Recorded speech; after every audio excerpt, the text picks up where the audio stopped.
परम पूज्य गुरुवर प्रज्ञा श्रीमाचार्य श्री देवानंद जी महाराज की जय। श्रीमद् जैन धर्म की जय। सद्धर्म बंधुओं, मनुष्य जीवन को सार्थक करने के लिए हमारे जैनाचार्यों ने दो प्रकार की विधि बताई है। दानम पूजा मोक्षम सावय धम्मो।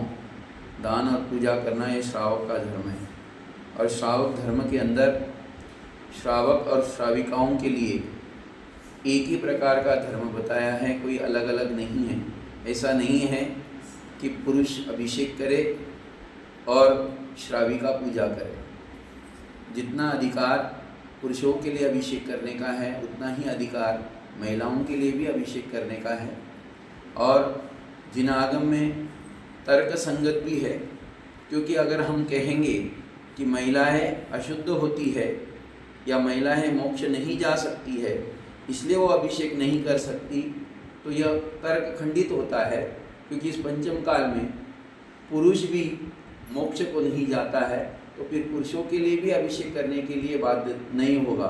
तो इस प्रकार के कुतर्क से हम इस बात को खंडित नहीं कर सकते। और पुरुष भी जब जब भी किसी प्रकार की अशुद्ध अवस्था में होता है, किस प्रकार जब वह किसी प्रकार की मांसाहार का सेवन करता है या किसी प्रकार के वह अशुद्ध वस्तुओं से सहित हो जाता है, तो पुरुष भी अभिषेक नहीं कर सकता। सूतक पातक होता है तो उस समय पुरुष भी अभिषेक नहीं कर सकता। तो जब जब अशुद्ध अवस्था होती है तब तक हम मंदिर भी नहीं आते हैं। तो इसी प्रकार महिलाओं के लिए भी है कि महिलाओं का जो मासिक धर्म है वह स्वाभाविक है, और उस समय में वह न आहार दान देती है, न मंदिर में प्रवेश करती है, न किसी भी प्रकार का मांगलिक कार्य वह अशुद्ध अवस्था में नहीं कर सकती। लेकिन जब वह शुद्ध हो जाती है 4 दिन 5 दिन के बाद, तब वह सारे मांगलिक कार्य करती है। आप एक विचार करिए कि पंचकल्याणक के अंदर जब भगवान के पंचकल्याणक होती है, तो सबसे पहले वहाँ पर जन्माभिषेक के समय में सुवर्ण सौभाग्यवती द्वारा महिलाओं के द्वारा जिनबिंब की शुद्धि होती है। जिस जिनबिंब की शुद्धि महिलाओं के द्वारा होती है, क्या वह महिला बाद में प्रतिष्ठित जिनबिंब का अभिषेक नहीं कर सकती? अवश्य कर सकती है। ये आगम प्रमाण है, ये हमारी अनादि निधन परंपरा है। और सबसे बड़े मैं आगम की एक बात बताऊं, गोमटेश्वर में जो अभिषेक किया था वह गुल्लिका जी थी। वह गुल्लिका जी नहीं थी, वह थी कुष्मांडिनी देवी। और देवों को अवधि ज्ञान होता है। अगर जिन आगम में महिला अभिषेक नहीं कर सकती है, तो वह अवधि ज्ञानी सम्यक दृष्टि कुष्मांडिनी बुद्धि का रूप न लेकर किसी पुरुष का रूप लेके आती। लेकिन वह अगर महिला का रूप लेके आई, इसका मतलब ही है कि जैन शासन में पुरुष और महिलाएं अनादिकाल से जिनेंद्र भगवान का अभिषेक कर सकती है। ये हमारी अनादि निधन परंपरा है, और इस परंपरा को हमारे लिए करना चाहिए। ये आगम शास्त्रोक्त परंपरा है।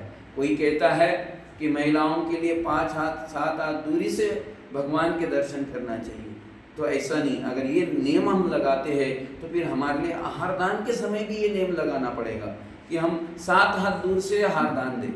लेकिन ऐसा संभव नहीं है।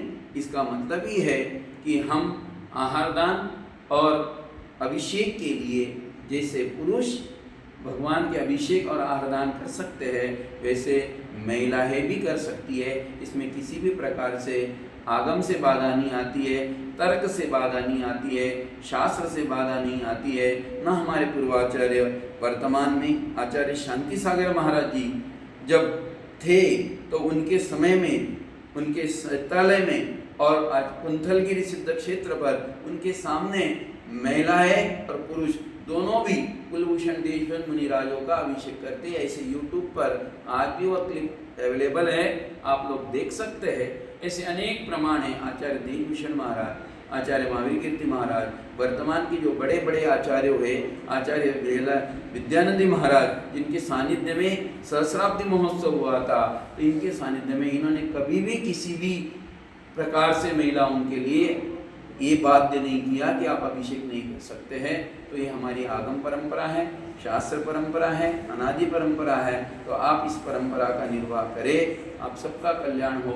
और इस परंपरा में किसी भी प्रकार का बदलाव ना करें। अगर आप इस प्रकार का करते हो तो आप निश्चित ही सम्यक दर्शन से रहित मिथ्यात्व का पोषण करते हो। अगर आप महिलाओं के लिए वर्जित करते हो तो आप जिनेंद्र भगवान की वाणी का अवर्णवाद कर रहे हैं, और ऐसा करने से आपके लिए मिथ्यात्व का दोष लगेगा।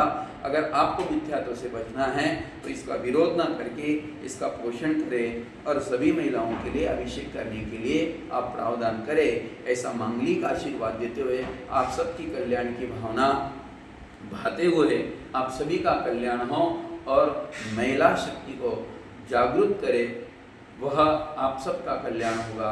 इसी भावना के साथ मेरे 2 शब्दों को विराम देता हूँ। महावीर भगवान की जय।